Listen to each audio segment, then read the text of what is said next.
The wind across the Wyoming Badlands did not keen like a hungry coyote. It shrieked, a living entity clawing at the frozen earth, demanding its pound of flesh. It tore over the snow-crusted ground, slamming against anything foolish enough to stand tall. Winter in 1883 offered no quarter, only graves. Jedediah Stone walked straight into that storm. Snow clung to his long duster and froze in the dark stubble on his jaw. His shoulders, broad enough to break the wind's assault, were hunched, and the thick leather gloves on his hands were scarred from years of prospecting and brawls in dusty saloons. A fresh gash split his left eyebrow, dried blood stiff against his skin. He neither wiped it away nor felt it. Behind him, a single packhorse dragged a travois loaded with 2 deer carcasses. Food for the season. Survival. Jedediah lived alone by choice. People talked too much, asked too many questions, wanted things. He had learned long ago that to give people something was to invite them back for more. The snow fell harder, blurring the horizon. He lowered his head and kept walking toward the canyon rim, where his dugout home hid between ancient junipers. That was when he saw it. A rickety buckboard, one wheel splintered, sunk deep in frozen alkali mud. The canvas cover was ripped, flapping in the wind like a tattered promise. No horses, no tracks fresh enough to follow. He should have kept walking. A man alone in winter did not stop for trouble. Then he saw a hand, small, bare, pale against the dark, mud-caked wood beneath the buckboard. Jedediah stopped, drawing one long, deep breath. He stared at it. Then he walked over her. She was wedged beneath the axle, curled tight, as if trying to melt into the earth. Her calico dress was thin and torn at the shoulder. Her hair, once honey gold, was dark with ice and dirt, and her lips were cracked and blue. A bruise, deep purple, colored one side of her face. She did not stir when he knelt. Jedediah pressed 2 fingers to her neck. There, faint, alive. He exhaled slowly. Any smart man would leave her. The storm would finish what someone else had started. No guitnis, no verden. Jedediah Stone was not a smart man in that moment. He slid his arms beneath her. She weighed almost nothing. Too light, like someone who hadn't eaten right in weeks. Her head fell against his chest as he lifted her. He didn't look around, didn't wonder if anyone watched. He placed her carefully on the travois, wrapped his spare wolf pelt over her, and tightened the rope so she wouldn't slip off. Then he walked toward the junipers. His dugout was small, built by his own hands 5 winters ago. Thick timbers framed the door, one narrow window, a stone chimney that leaned slightly to one side. It stood far enough from Redemption Creek that no rider passed by accident. Inside, it smelled of dry earth, pine smoke, and old leather. He laid her on his bedroll without hesitation. The fire had died low. He crouched, fed it wood, and blew until flames snapped back to life. Heat slowly filled the room. He boiled water, cut away the frozen cloth of her dress with slow, careful movements. He kept his eyes on the work, not on her body. Bruises marked her ribs, some old and yellowing, some dark and fresh. At her shoulder, a small brand shaped like a stylized T. Jedediah stared at it for a long moment. He had seen brands on horses, on steers, never on a woman. His jaw tightened. He cleaned her cuts with warm water and wrapped them in clean linen. And then he pulled one of his own wool shirts over her and covered her with thick bare fur. When he finished, he moved to the lone stool near the wall and sat. He did not sleep. Hours passed. Wind battered the dugout, but inside there was only the sound of fire and her shallow breathing.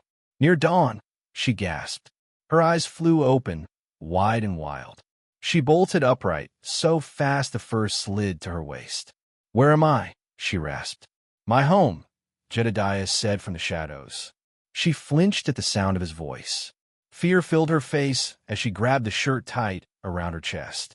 "Don't touch me," she whispered. "I won't." He stood slowly and poured broth into a tin cup. He sat on the floor halfway between them and stepped back. "You need heat." She did not move at first. She watched him like he might lunge at any second. He did not. He leaned against the wall, arms crossed, eyes steady but distant. After a long minute, she crawled forward and grabbed the cup. Her hand shook so badly some broth spilled onto the floor. He looked away to give her privacy. That confused her more than anything. Days passed. She slept long hours, ate small portions. He changed her bandages without speaking more than needed. Asterisk yes. No. Rest. Asterisk he never asked questions. On the fourth day, she could stand without swaying. The dugout felt smaller now that she was aware of it. One bed, one table, one stool, one man. He was huge, tall enough that his head nearly brushed the ceiling beams. His shoulders stretched the seams of his homespun shirt. A thick scar ran from his ear down into his collar. Yet he moved quietly, careful not to crowd her. One night, as snow buried the window until only white showed through, she finally spoke. "Why did you bring me here?" He was carving a small piece of wood, shaving it into the shape of a hawk. "You would have died." "That's not an answer." He glanced at her. "It's the only one." She narrowed her eyes. "Men don't help for free." He went back to carving. "I'm not most men." Her voice sharpened. "What do you want?" He set the knife down and met her gaze fully. "Nothing." Silence pressed between them. She stood abruptly and began pacing. "Then why stay out here alone?" she demanded. "Why hide?" His jaw flexed. "You should sit down." "I'm tired of sitting." He stood then. The room shrank under his size. For a second, fear flickered in her eyes again. He saw it, and it hurt more than he expected. "I know my strength," he said quietly, "and I won't use it wrong." Then he grabbed his duster and stepped outside into the storm. The door shut behind him. The dugout felt colder instantly. She stared at the door long after he left. Later, unable to sleep, she found a small leather-bound sketch pad tucked beneath folded pelts. She should not have opened it. She did.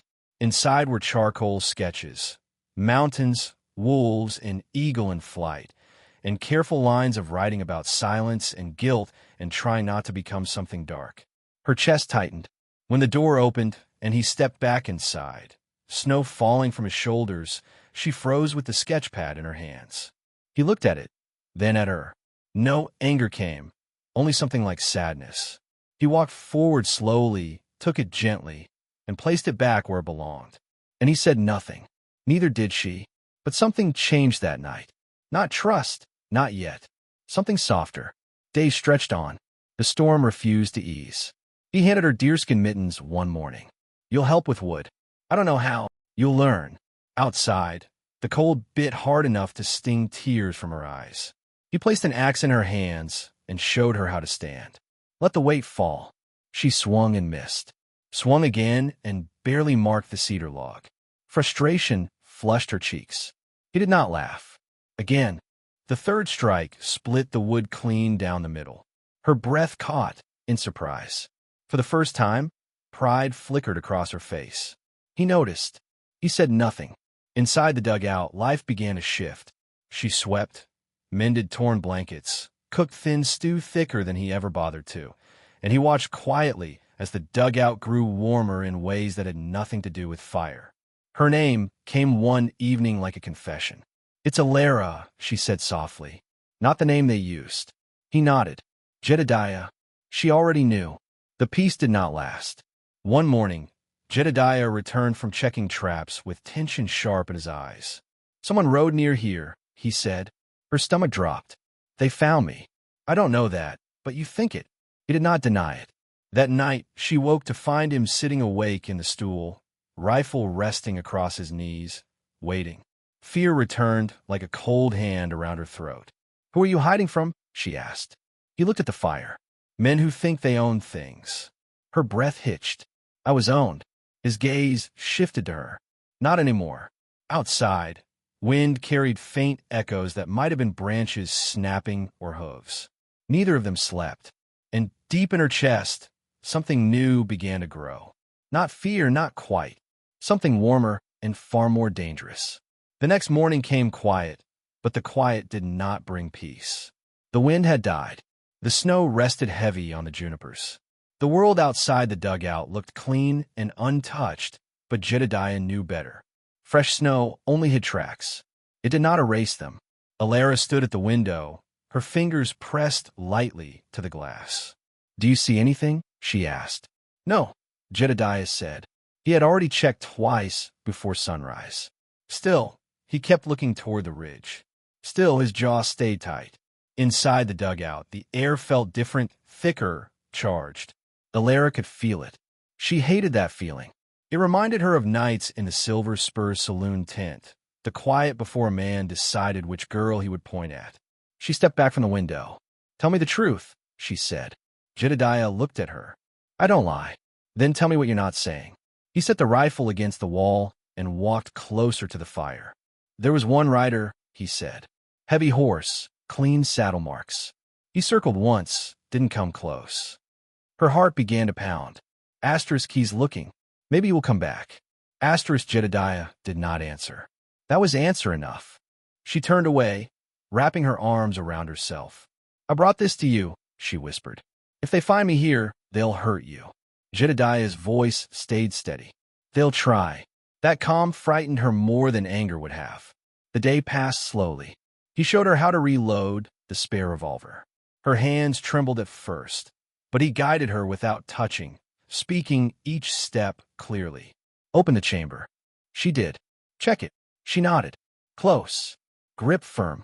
The weight of the gun felt strange in her palm. Heavy. Final. "I don't want to shoot anyone," she said. "Then don't," he replied. "But know how." That night, the fire burned low. Alara sat across from him, studying his face in the flicker of light. "You've killed before," she said quietly. He did not flinch. "Oh, yes." "Does it stay with you?" "Yes." She swallowed. "Why live alone?" Jedediah leaned back in his stool, eyes fixed on the flames. "I had a claim once south of here. Fence's plans." She waited. Claim jumpers wanted it. Said I took land that wasn't mine. One night they came, burned the shed, shot my brother when he ran out. Alara felt her chest tighten. "I killed 2 of them," Jedediah continued. "The rest rode off, and I left before I became a man who hunted revenge for the rest of his life." Silence settled between them. "You're not hiding," she said slowly. "You're stopping yourself." He did not respond, but something in his eyes shifted. Outside, the sun dipped low, painting the snow pale gold. Inside, Alara stood and walked toward him. Her steps were careful, but sure. She stopped in front of him. "You saved me," she said. He looked up. "I was ready to die. You're still here because of you." Jedediah's jaw tightened. "You don't owe me for that." Her voice softened. "I'm not talking about owing." She lowered herself onto the edge of the table near him, close enough to feel his heat, close enough to see the scar near his collarbone.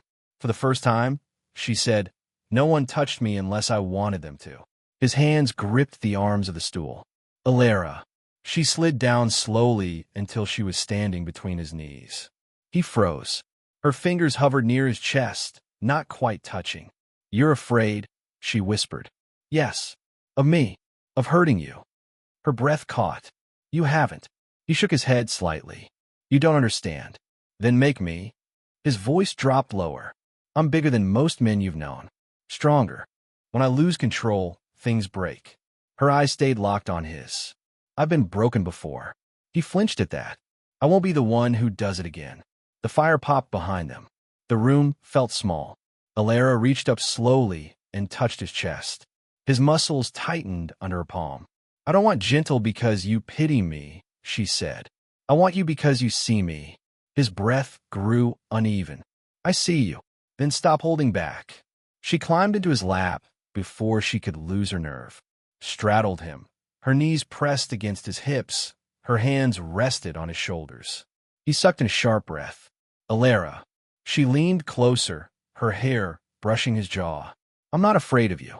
You should be." "I'm not." His hands hovered in the air, uncertain where to land, and she took them and placed them on her waist. They felt enormous there, warm, shaking. "Try me," she whispered. His control snapped tight like a rope pulled too hard. He lifted her gently, almost painfully carefully, and set her back on her feet. "I'm too big for you," he said, voice rough in ways that mattered. The rejection hit her fast. Her face burned. "You think I'm weak? I think you deserve more than being overpowered." She stepped back. "You think I can't choose? I think you've had choice stolen enough." Silence fell heavy. She turned away, swallowing the sting in her throat. That night, she lay awake facing the wall. He stayed in the stool again, distance stretched between them. In the morning, she found him outside, building something against the far wall of the dugout. A small annex. Her stomach twisted, yet she walked back inside without a word. When he returned carrying planks, she stood waiting. "You building space?" she asked. He met her eyes. "I don't want to make you feel cornered." Something inside her snapped. She grabbed the axe from the woodpile and walked straight to the framework. Before he could react, she swung. The first strike split one board clean through. "Ilara." She swung again. "I won't sleep like a guest." Another crack. "I won't live like I'm passing through." The framework collapsed under the third blow. She stood breathing hard, chest rising fast. "I stay because I want to," she said, "not because I have nowhere else." Jedediah stared at the broken wood, then at her. Slowly, something like pride moved across his face. He stepped forward. Not close enough to trap, just close enough. "I don't know how to do this," he admitted. "Neither do I." That honesty settled between them like fresh snow. Clean. Outside, a distant sound carried through the junipers. Hooves. Both of them heard it. Jedediah moved first. He grabbed the rifle. Ilara grabbed the revolver. They stood side by side at the window. 3 riders broke through the canyon rim. Her blood ran cold. She recognized the man in front instantly. Quentin Thorne, the one who had bought her contract, the one who branded her shoulder. Her breath turned shallow. "He found me," she whispered. Jedediah's voice turned to steel. "Go to the back room." "No, Ilara. I'm not hiding." The rider stopped 20 yards from the dugout. Thorne smiled when he saw her silhouette in the window. He dismounted slowly, boots crunching in the snow. "Clara," he called out, using the old name. "You run far for a girl who belongs to me." Jedediah stepped onto the small porch. "She doesn't belong to anyone." Thorne laughed. "You sheltering stolen property now, prospector?" "She's not property." Thorne's eyes narrowed. "She signed a debt. She was sold. Same difference." Ilara stepped out beside Jedediah. Her hand did not shake this time. "I'm not yours," she said clearly. Thorne's smile faded. "You think hiding behind him changes that?" Jedediah moved slightly in front of her. "Leave," he said. One of Thorne's men reached for his gun. Jedediah raised the rifle. Thorne lifted a hand, stopping his man. "Careful," Thorne said softly. "You don't know who you're standing against." Jedediah's voice stayed calm. "I don't care." Tension stretched thin. The wind picked up again, stirring loose snow around their boots. Thorne studied Jedediah for a long moment. Then he looked at Ilara. "You'll come back," he said, "when he realizes your trouble." Ilara stepped forward. "I'd rather freeze." Something dark passed over Thorne's face. He mounted his horse slowly. "This isn't finished," he said. Jedediah did not lower the rifle until the riders disappeared into the junipers. Only then did he exhale. Ilara felt her knees weaken. Jedediah caught her before she fell. This time she did not pull away. He held her tight. Not gentle, not distant, strong, protective. And she leaned into him fully. For the first time, she felt like she was not running, but standing. And somewhere deep inside Jedediah Stone, a decision was made. He would not let anyone take her again, not while he was breathing. Snow began to fall again that night. But it was not a wild storm this time. It was slow and steady like the sky was thinking. Inside the dugout, the fire burned low and quiet. Ilara sat at the table, staring at her hands. They were steady now, not shaking like before, not reaching for escape. Jedediah stood near the door, checking the lock for the 3rd time. "They'll come back," she said softly. "Yes." He looked at her. "You could leave." "I won't. They're my past, not yours." He stepped closer. "You're here." "Yeah, that makes it mine." Her chest tightened at that. Quentin Thorne was not a man who let go of what he thought he owned. He had money, men, and a long reach. He had made his living by trapping girls in contracts they could never repay. He smiled while doing it. Jedediah knew men like him, men who used paper and fear instead of fists. The next morning, Jedediah rode to Redemption Creek alone. Ilara watched him disappear down the ridge, her stomach twisted tight. She hated the waiting, hated feeling exposed. The dugout felt too open without him. She cleaned, swept, stoked the fire, checked the revolver twice. By noon, the sky cleared. By late afternoon, she heard hooves. Her heart jumped in her throat. She grabbed the gun and stepped outside. It was Jedediah, but he was not alone. Behind him rode Marshal Cyrus Finch, a broad man with gray in his beard and eyes that had seen too much of the territory. They dismounted. Alara kept the gun lowered but ready. Marshal Finch looked at her shoulder where the brand rested beneath her shirt. "I heard about you," he said gently. "Town's been whispering." She did not know if that was good or bad. Jedediah spoke first. "Thorne claims she owes him debt. Says he has papers." Finch nodded slowly. "He does." Alara's breath caught. But Finch continued. "Those contracts are thin as paper in winter rain. Most signed under threat." She stared at him. "So I'm free?" Finch looked at Jedediah. "That depends." The word felt like a knife. "On what?" she asked. "On whether you're willing to stand in town and say what he did." Her stomach turned. "Stand in town in front of everyone. Tell them." Jedediah stepped closer to her. "You don't have to," he said quietly. She looked at him. If she stayed silent, Thorne would keep hunting girls like her, branding them, owning them. Fear pressed against her ribs, but something stronger pushed back. "I'll do it," she said. Jedediah's eyes searched her face. "You're sure?" "No," she admitted. "But I'm done running." 2 days later, they rode into Redemption Creek together. People stared. Whispers followed like smoke. Alara felt every eye on her skin. Thorne stood outside the Silver Spur, smug as ever. "You came back," he said smoothly. "Not for you," she replied. Inside the small town hall, the air felt heavy. Marshal Finch sat behind a simple desk. Reverend Silas Croft stood nearby as witness. Thorne laid down his papers with confidence. "She signed," he said, clear as day. Alara stepped forward. "My father signed after you beat him," she said, voice shaking, but loud enough to carry. "You took me when I was 20. Murmurs rippled through the room. Thorne's jaw tightened. "She worked to repay. You kept adding debt." She pulled her shirt down just enough to show the brand on her shoulder. Gasps filled the space. "You marked me," she said. "Like livestock." Thorne laughed nervously. "Discipline." Jedediah moved, but Finch raised a hand to stop him. Alara kept speaking. "You told me I'd never leave, that no one would believe me." Her voice grew steadier with every word. "You were wrong." The Reverend stepped forward, face pale. "Branding a woman is not contract law," he said firmly. Finch picked up the paper. "This debt has no witness, no legal seal, and coercion voids any claim." He tore the contract in half. The sound echoed like thunder. Thorne's face turned red. "You think this is over?" he spat. Finch's hand rested on his revolver. "For you it is." Thorne looked around. No one stepped to his side. Not one. He stormed out of the town hall alone. Alara stood frozen. It was done. The chains she had felt for years were gone. Jedediah stepped beside her. "You okay?" She nodded slowly. Then the shaking came. He wrapped his arms around her in the middle of that crowded room. And this time, no one whispered.